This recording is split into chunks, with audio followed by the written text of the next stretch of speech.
Shalom Bapak Ibu Saudaraku, salam damai sejahtera. Di mana di pada pagi hari ini kita masih bisa tatap muka. Itu semua kita rasakan oleh tuntunan penyertaan pelindungan Tuhan. Tuhan betapa baiknya, Tuhan betapa mengasihi kita, sehingga di pada pagi hari ini kita masih bisa tatap muka. Jadi itu semua Bapak Saudaraku harus kita bersyukur kepada Tuhan. Dan di pada pagi hari ini kita juga akan bisa membaca firman Tuhan untuk menguatkan iman percaya kita satu dengan lain. Dari itu Bapak Saudaraku, sebelum kita membaca firman Tuhan, terlebih dahulu kita berdoa. Mari sama-sama kita berdoa. Ya Bapa kami yang baik di dalam kerajaan sorga, kami mengucap syukur kepada Engkau ya Bapa, di mana Bapa Engkau telah membimbing, menopang, menyertai, melindungi, menyelamatkan kami pagi, siang, sore, bahkan di malam hari tadi kami tidurnya.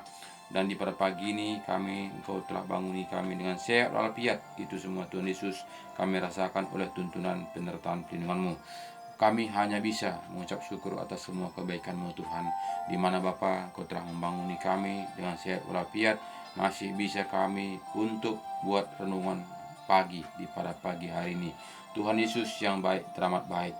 Di pada pagi hari ini Tuhan, kami akan membaca sebagian firman-Mu. Engkau tetap campur tangan Kau berkarya, sehingga betul-betul firman-Mu yang kami baca ini bisa kami mengerti, bisa kami pahami bagaimana sebetulnya kami berjalan seturut dengan kehendak-Mu.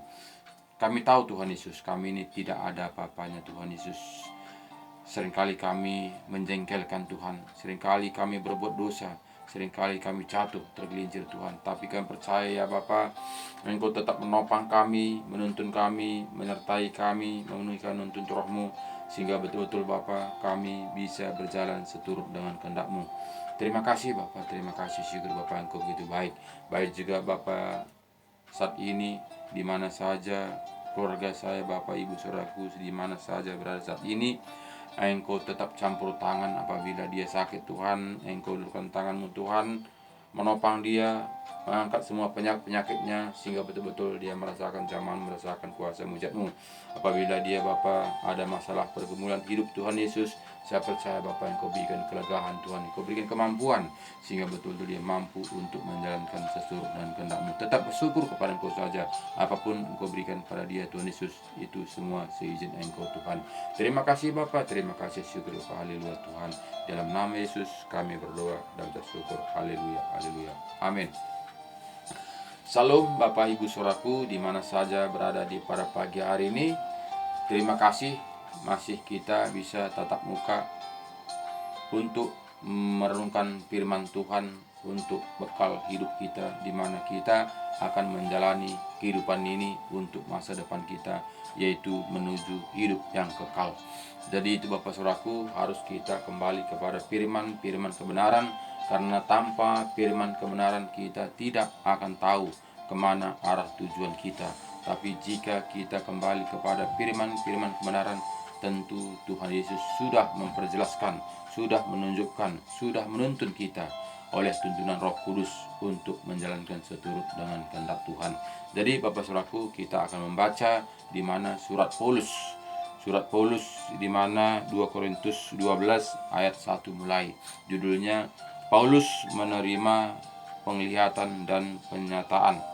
Di sini katanya, aku harus bermegah sekalipun memang hal itu tidak ada faedahnya. Namun demikian, aku hendak memberitakan penglihatan dan penyataan yang kuterima dari Tuhan. Jadi Rasul Paulus menyatakan penglihatan di mana Tuhan mengurapi dia, di mana Tuhan memakai dia dengan luar biasa. Jadi kita melihat di sini di mana ayat 2 mengatakan, aku tahu tentang seorang Kristen 14 tahun yang lampau, entah di dalam tubuh aku tidak tahu, entah di luar tubuh aku tidak tahu. Allah yang mengetahuinya. Orang itu tiba-tiba diangkat ke tingkat yang ketiga dari sorga. Jadi di sini Rasul Paulus melihat orang Kristen diangkat, di mana di sini katanya diangkat ke tingkat 3. Jadi ini semuanya penglihatan Rasul Paulus. Makanya tadi itu aku tidak tahu apakah itu semuanya dari pentunjukan Tuhan ataukah itu tidak. Jadi Rasul Paulus tidak mengetahui.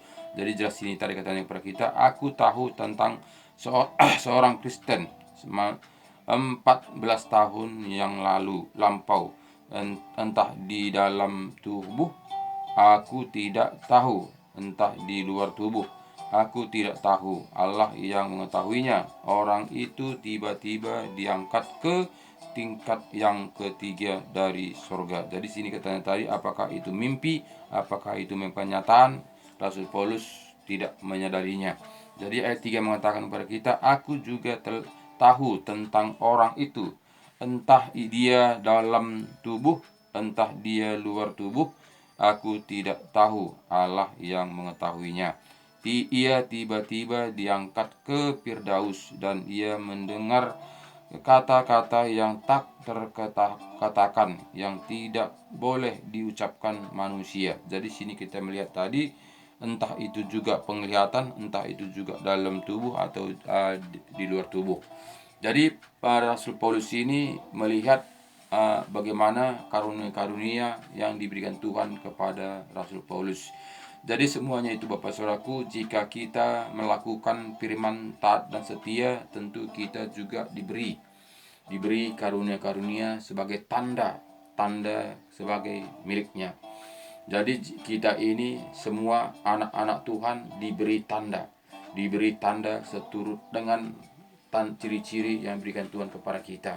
Jadi tidaklah kita ini sama seperti dunia, tapi kita itu ada bedanya. Kita ada tanda sebagai miliknya. Jadi Bapak Saudaraku, ini nggak bisa dibeli dengan uang kita. Seberapapun uang harganya, kita tidak bisa membelinya. Hanya kita menyerahkan diri sepenuhnya kepada Tuhan, sehingga Tuhan memberi tanda kepada kita, sehingga kita diberi penglihatan, diberi karunia-karunia yang Tuhan inginkan kita lakukan. Jadi semuanya ini saudaraku, banyak orang mengatakan, ajarilah aku seperti yang kamu lihat. Ini gak bisa kita mengajarinya dengan fisik. Ini hanya Tuhan yang memberikannya, ini Tuhan yang menunjukkannya. Karena kita gak bisa paksakan karunia-karunia yang berikan Tuhan, harus begini. Itu semuanya ketetapan dari Tuhan. Jika kita sungguh-sungguh taat dan setia untuk melakukan firman Tuhan, Tuhan akan beri kepada kita tanda-tanda, yaitu karunia-karunia yang berikannya kepada kita. Jadi itu mengalir saja, nggak bisa kita berusaha dengan cara kekuatan akal kita, kepintaran kita. Ya, jika kita berusaha dengan akal kepintaran kita, tentu itu tidak murni. Memang banyak yang rekayasa karena dia malu dia selaku dia mengatakan aku anak Tuhan, tapi kok nggak ada karunia. Jadi dia dia itu dibuat dengan pikirannya, dengan akalnya. Jadi semua ini Bapak Saudaraku, kita harus sadar karunia-karunia yang berikan Tuhan kepada kita tidaklah bisa kita pelajari, tapi itu pemberian Tuhan. Atas orang itu aku hendak bermegah, tetapi atas diriku sendiri aku tidak akan bermegah, selain atas kelemahan-kelemahanku. Sebab sekiranya aku hendak bermegah juga, aku bukan orang bodoh lagi, karena aku mengatakan kebenaran, tetapi aku menahan diriku supaya jangan ada orang yang menghitungkan kepadaku lebih daripada yang mereka lihat padaku atau yang mereka dengar daripadaku. Di sini tadi katanya kepada kita, Rasul Paulus tidak mau mengatakan saya begini, tapi katanya cukup pandangan-pandangan dari orang banyak. Jadi ini semua saudaraku, ya memang jika kita melakukan firman Tuhan ini, kita diajarkan Tuhan Yesus, kita harus merendahkan hati. Karena jika kita tidak merendahkan hati, tentu kita membanggakan diri. Saya begini, saya begini, saya begini, saya begini. Nah, jadi sehingga kita itu, upah kita itu sudahlah diberi kita terima oleh orang-orang yang mendengarnya. Jika kita itu bersaksi tentang kemuliaan Tuhan, tentu upah kita dari Tuhan. Jadi semuanya itu saudaraku harus kita lakukan untuk kemuliaan nama Tuhan, bukannya dengan kemuliaan nama kita. Bukan kita ceritakan itu, bersaksi itu untuk supaya orang memuji kita, supaya orang salut melihat kita, supaya orang menjempolkan kepada kita. Tapi kita itu menyaksikan supaya Bapak, Ibu, Saudara kita di mana saja berada saat ini bisa merasakan apa yang kita rasakan. Ini namanya berbagi rasa, karena kasih yang berikan Tuhan kepada kita, sehingga juga kita mengasihi teman-teman kita. Karena kita itu, Tuhan mengatakan, kasihilah sesamamu seperti dirimu sendiri, doakanlah musuh-musuhmu. Itulah simbol yang berikan Tuhan kepada kita, sehingga kita itu memberikan kepada sahabat kita. Jadi kita tidak egois, kita tidak mementingkan diri sendiri, tapi kita itu diajarkan Tuhan supaya kita berjalan seturut dengan apa yang diajarkan Tuhan Yesus kepada kita. Jadi semuanya itu Bapak Saudaraku tidaklah gampang. Tidaklah gampang melakukannya jika dengan kedaging. Kita melihat bagaimana Rasul Paulus, dia memberitakan firman Tuhan. Dia memberitakan firman Tuhan, kita melihat dengan tuntunan Tuhan. Dia bekerja sebagai tukang jala. Kita melihat bagaimana dia mencari nafkah, malam hari dia akan membuat jala, tapi siang hari dia akan menginjil, memberitakan firman Tuhan. Jadi ini satu kebodohan secara daging. Tapi semuanya itu dilakukan Tuhan, dilakukan Rasul Paulus karena dia merasakan bagaimana dia dulunya bejatnya, tapi ketika dia tangkap Tuhan, sehingga dia sungguh-sungguh taat dan setia. Jadi Bapak Saudaraku, di sini kita melihat gambar bagaimana Rasul Paulus ditangkap Tuhan. Tuhan melihat pertobatan, bukan Tuhan melihat siapa kita. Banyak orang mengatakan, saya dari opungku sudah Kristen, saya tak perlu diajari lagi, saya tak perlu lagi dikhotbahi, saya tidak perlu lagi dilayani. Dia mengatakan, bukan itu Bapak Saudaraku. Bukan kita membuktikan bahwa kita itu dari opung kita sudah Kristen, sudah kita mengaku anak-anak Tuhan. Yang penting saat ini kita bukannya lamanya, tapi Tuhan mengatakan di Matius, mengatakan yang terdahulu akan terbelakang, yang terbelakang akan terdahulu.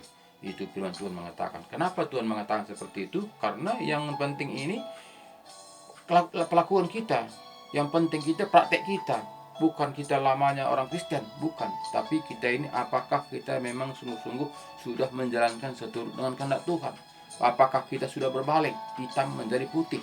Apakah sudah kita berbalik ikut dunia apa ikut Tuhan? Nah, jadi bukannya lama atau barunya, tapi berbaliknya, pertobatan. Nah, jadi mau Tuhan itu pertobatan, bukannya kita asal Kristen.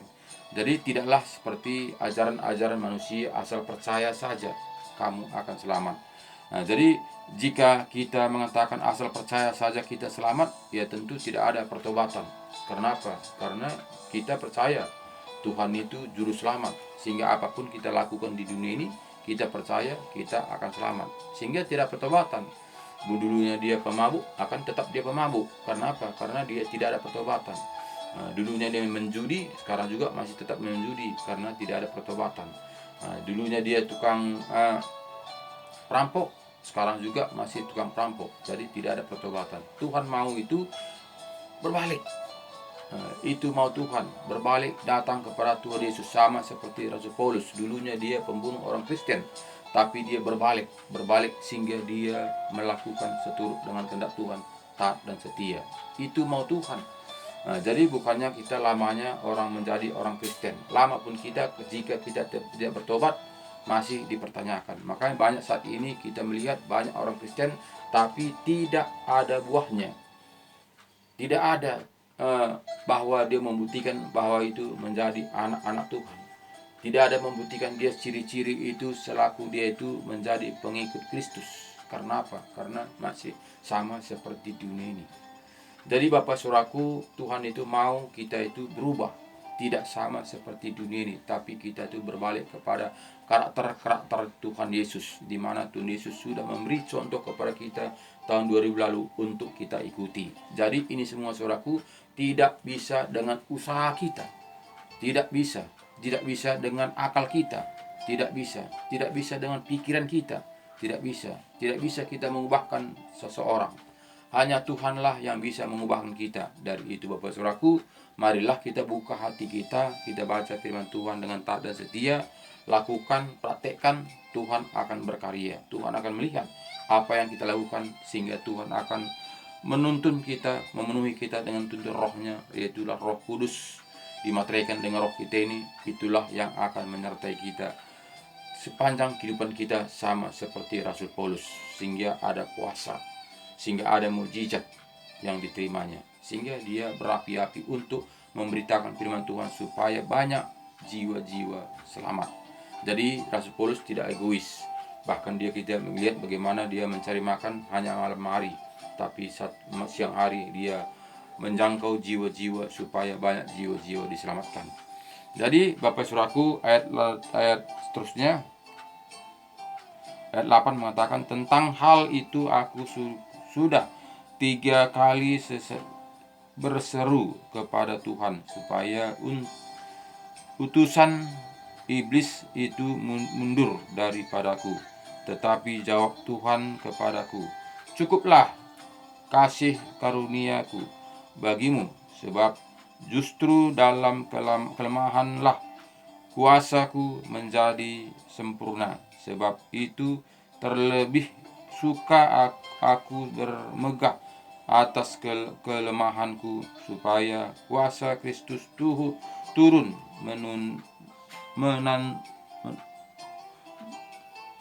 menaungi aku. Jadi sini kita melihat Bapak Saudaraku sangat jelas di ayat 9 ini mengatakan, tetapi jawab Tuhan kepadaku, cukuplah kasih karuniaku bagimu, sebab justru dalam kelemahanlah kuasaku menjadi sempurna. Sebab itu terlebih suka aku bermegah atas kelemahanku, supaya kuasa Kristus turun menaungi aku. Jadi sini kita melihat bagaimana Rasul Paulus di penderitaannya, situlah nampak kuasa Tuhan. Di penderitaannya itulah, di ujian-ujian yang dihadapinya, disitulah Tuhan berkarya. Karena apa? Karena tanpa kita ada ujian, kita tidak akan merasakan bagaimana kuasa Tuhan itu. Jadi begitulah seperti saya juga Bapak Saudaraku, tahun 2000 lalu jika tidak ada ujian, saya setahun ujian, itu tidak akan merasakan bagaimana dahsyatnya Tuhan itu. Tapi ketika Bapak Saudaraku saya dapat ujian sakit setahun, saya pergi kemana-kemana, dokter yang bagus saya sudah pergi, bahkan juga mana tempat berobat yang bagus saya sudah pergi, tapi itu semuanya tidak membuahkan hasil. Itu namanya ujian. Jika tidak demikian, tentu kita tidak merasakan bagaimana kasih Tuhan itu. Tuhan itu rupanya ada rencana yang terbaik, sehingga Tuhan membuat ujian kepada saya sakit menderita 1 tahun, tapi itu semuanya ada rencana Tuhan. Sehingga dari ujian itulah saya merasakan bagaimana kasih Tuhan itu. Dari ujian itulah saya merasakan bagaimana dahsyatnya Tuhan itu. Dari ujian itulah saya merasakan bagaimana Tuhan itu mengasihi saya. Dari itu Bapak Saudaraku, saya mau berbalik kepada firman kebenaran ini. Jika saya tidak ada ujian Bapak Saudaraku, mungkin saya juga masih tergeletak, tidak ada faedahnya, karena kita tidak merasakan bagaimana kasih Tuhan itu. Kita melihat bagaimana yang tidak ada penderitaan ujian pada dia. Jika dia berhasil, dia mengatakan saya diberkati Tuhan dengan luar biasa. Tapi berkatnya itu bukannya mengalirkannya untuk memberitakan firman Tuhan, tapi berkatnya itu dia pakai untuk menimbun kekayaannya, untuk menyenangkan dirinya. Jadi banyak seperti itu, tapi katakannya saya diberkati Tuhan dengan luar biasa. Kenapa dia mengatakan seperti itu? Karena dia tidak merasakannya bagaimana dia penderitaan-penderitaan, ujian-ujian. Tapi dia merasakan, katanya saya diberkati Tuhan dengan luar biasa. Jadi itu semua saudaraku, bukan berkat itu membuat kita selamat. Tuhan itu tidak mau kita itu dengan daging, tapi Tuhan itu mau hati kita. Tuhan itu mau kita itu pertobatan. Tuhan itu mau kita jiwa kita yang selamat. Bukan kita itu, Tuhan itu mau kita bersenang-senang di dunia ini. Bukan itu tujuan kita. Tuhan menangkap kita. Tuhan menangkap kita itu hanya untuk memuliakan, menyembah Dia, untuk menyaksikan kebenarannya. Itu tujuan Tuhan, supaya kita ini selamat, mendapatkan kehidupan yang kekal. Jadi bukan kita, tujuan Tuhan kita hidup di dunia ini sehingga kita hidup berkelimpahan, sehingga kita itu mengatakan saya diberkati Tuhan. Itu belum tentu. Setan sangat bisa, sangat luar biasa. Bahkan kita melihat bagaimana Yesus pas dia puasa 40 hari 40 malam, dia lapar, sehingga setan membawa dia kepada gunung yang tertinggi. Dia perlihatkan kerajaan dunia ini. Dia mengatakan, jika engkau mau menyembah aku dengan sujud, aku akan memberikan kerajaan dunia ini kepadamu. Itu kata setan kepada Tuhan Yesus. Jadi jangan kita mengatakan jika kita diberkati, kita mengatakan saya diberkati Tuhan. Itu belum tentu. Setan juga bisa memberkati. Apakah kita sudah menjadi pelaku firman Tuhan? Jika kita mengatakan saya ini sudah diberkati Tuhan, berarti kita sudah melakukan firman kebenaran ini. Jadi jika kita belum melakukan firman kebenaran ini, masih dipertanyakan dari manakah berkat itu. Jadi bukannya kuncinya berkat. Jika kuncinya berkat, Yesus sudah memperlihatkan kepada kita, yaitu pamannya sendiri. Bagaimana kita melihat pamannya sendiri? Kita melihat Rasul Lazarus. Kita lihat bagaimana secara daging. Jika kita memandangnya secara daging, jika memang betul berkat itulah membuat kebahagiaan itu, bahkan jika berkat itulah membuat kita bahwa kita itu sudah bersama Tuhan. Lihatlah Yesus sendiri membuat contoh. Pamannya tega dia menjadi peminta-minta. Dia di rumah orang kaya itu menjadi minta-minta, hanya remah-remah yang dimakannya, hanya anjinglah kawannya. Bayangkan, kita lihat itu. Kalau memang berkat itu utama, jika kita itu bersama Tuhan, berarti salah. Masa tega Yesus sendiri pamannya menjadi peminta-minta? Masa tega Yesus pamannya sendiri kita melihat boroknya dengan kudisnya itu dijilati anjing?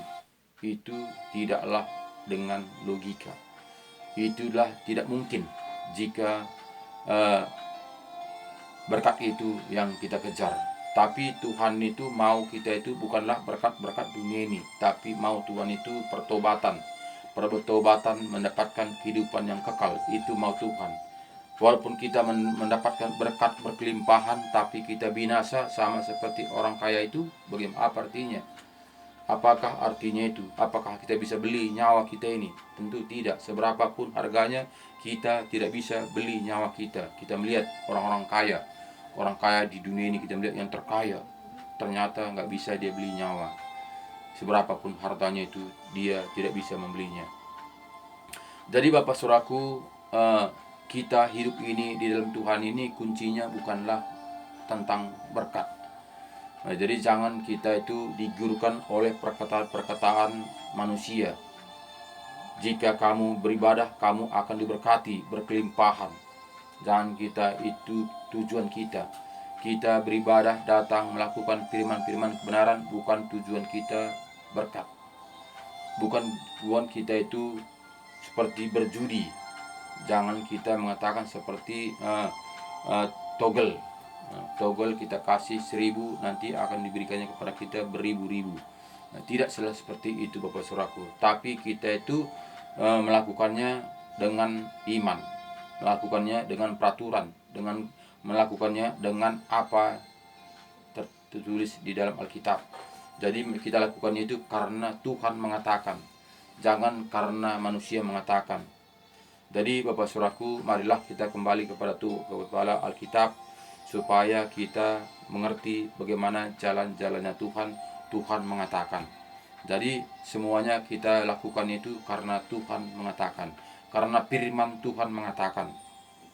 Jadi supaya kita itu apapun yang kita lakukan selagi kita masih hidup ini saudaraku, kita bisa menikmatinya, di mana Tuhan sudah janjikan, yaitu mendapatkan mahkota kerajaan sorga. Jadi tujuan kita itu yang kekal, karena semua di dalam dunia ini tidak ada yang kekal, semuanya itu akan berakhir. Bahkan tubuh kita ini juga kita tahu, kita pinjam, itu juga akan berakhir. Firman Tuhan mengatakan, jika kuat 70, jika kuat 80 tahun. Itu firman Tuhan mengatakan. Jadi tubuh kita ini kita pinjam cuma 80 tahun jika kita kuat. Sesudah itu Tuhan akan panggil kita. Tubuh kita ini akan tinggalkan. Bagaimanapun gantengnya, bagaimanapun cantiknya, bagaimanapun kita kayanya, bagaimanapun hebatnya, itu semuanya kita tinggalkan. Karena Tuhan sudah panggil kita. Jadi Bapak Saudaraku, perjuangan kita ini adalah roh kita ini. Roh kita ini yang berharga, bukan hal-hal tentang dunia ini. Jadi ayat seterusnya Bapak Saudaraku, katanya tadi sini tadi,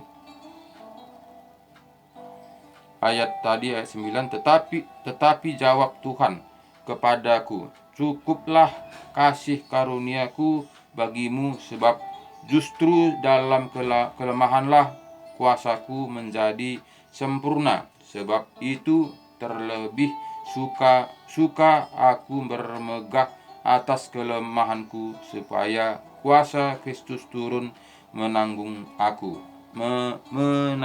menaungi aku. Karena itu aku senang dan rela di dalam kelemahan, di dalam siksaan, di dalam kesukaran, di dalam penganiayaan dan kesesakan oleh karena Kristus. Sebab jika aku lemah, maka aku kuat. Nah, jadi sini kata Rasul Paulus, aku suka. Jika kita berpikir secara daging, secara manusia, aku suka susah, itu kan sudah bodoh, satu kebodohan. Mana ada manusia yang mau susah? Mana ada manusia yang mau menderita? Mana mau satupun manusia tidak mau diolok-olok. Gak ada satupun manusia yang mau diejek-ejek. Satupun manusia tidak mau dicaci. Satupun tidak mau manusia direndahkan. Manusia mau ditinggikan. Manusia mau dihormati. Manusia mau disanjung. Itu sifat-sifat manusia.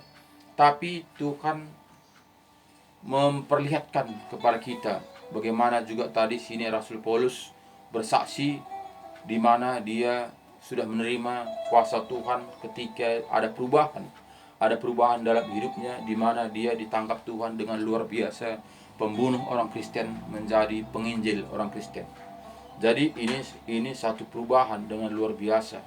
Kenapa? Karena dia sudah merasakan bagaimana kuasa Tuhan itu, sehingga dia mengatakan tadi, karena itu aku senang dan rela di dalam kelemahan, di dalam siksaan, di dalam kesukaran, di dalam penganiayaan dan kesesakan oleh karena Kristus. Sebab jika aku lemah, maka aku kuat. Nah, jadi sini kita tadi aku rela.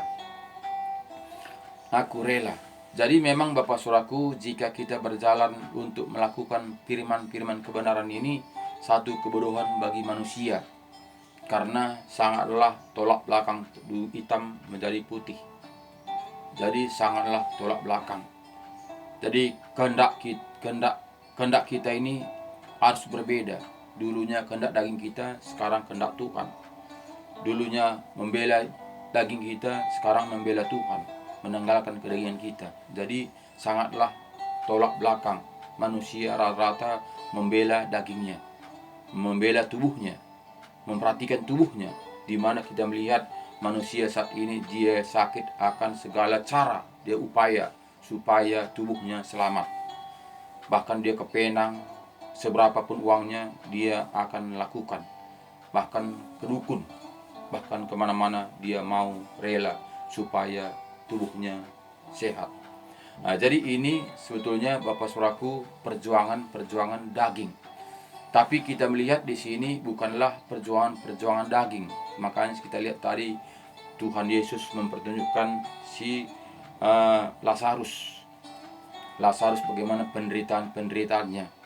Bagaimana kita melihat bagaimana penderitaan yang diderita semasa hidupnya. Kita melihat bagaimana juga Bapak si Job, bagaimana dia menderita.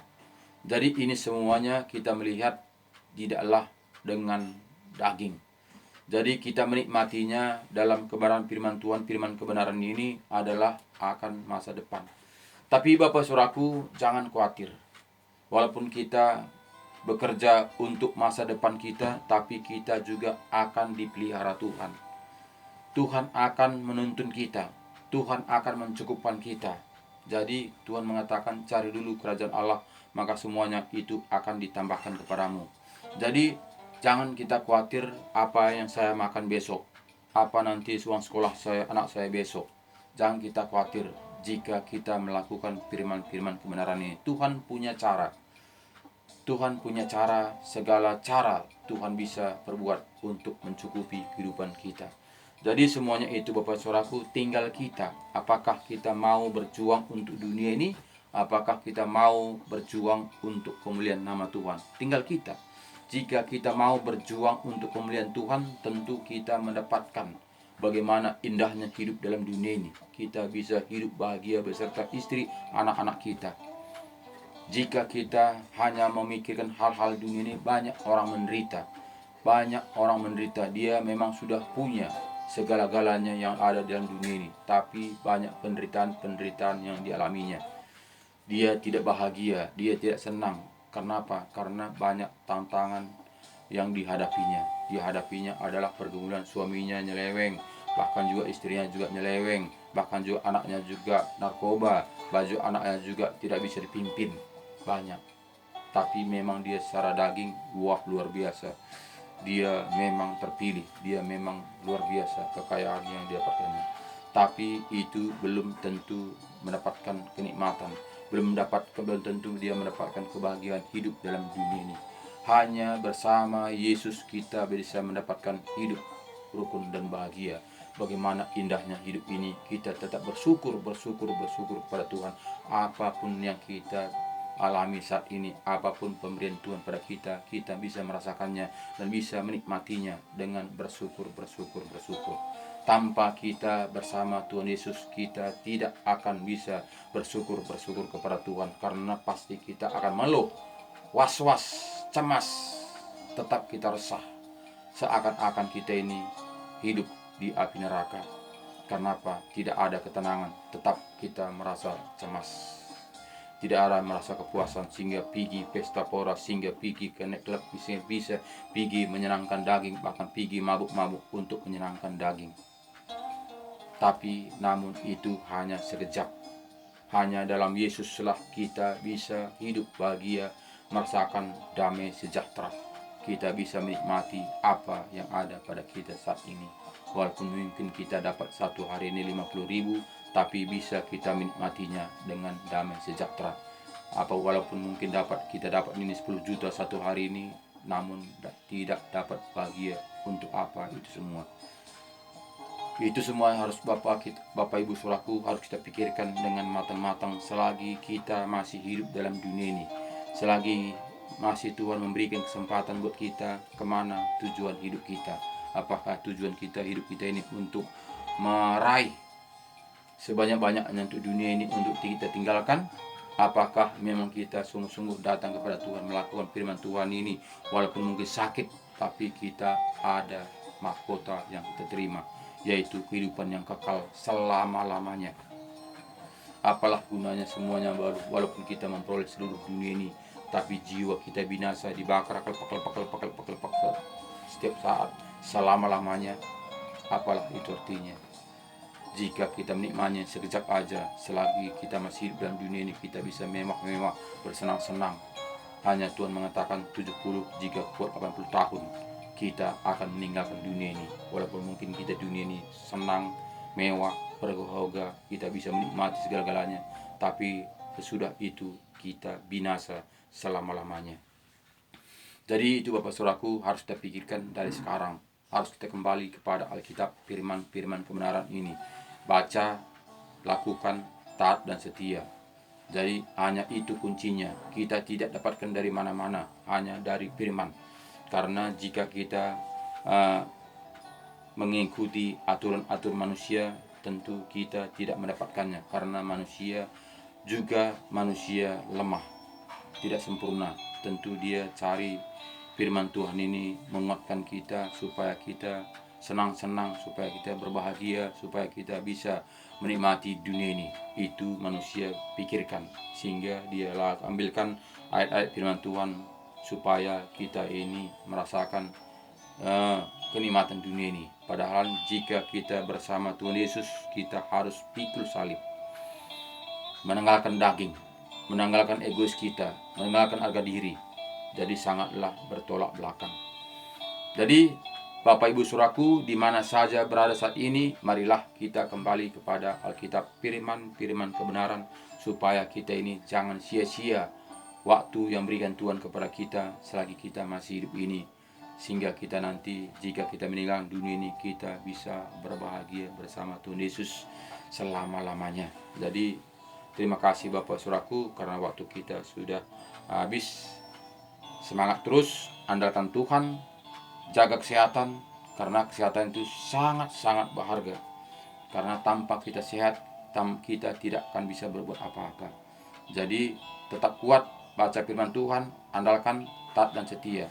Terima kasih banyak. Tuhan Yesus memberkati kita. Shalom.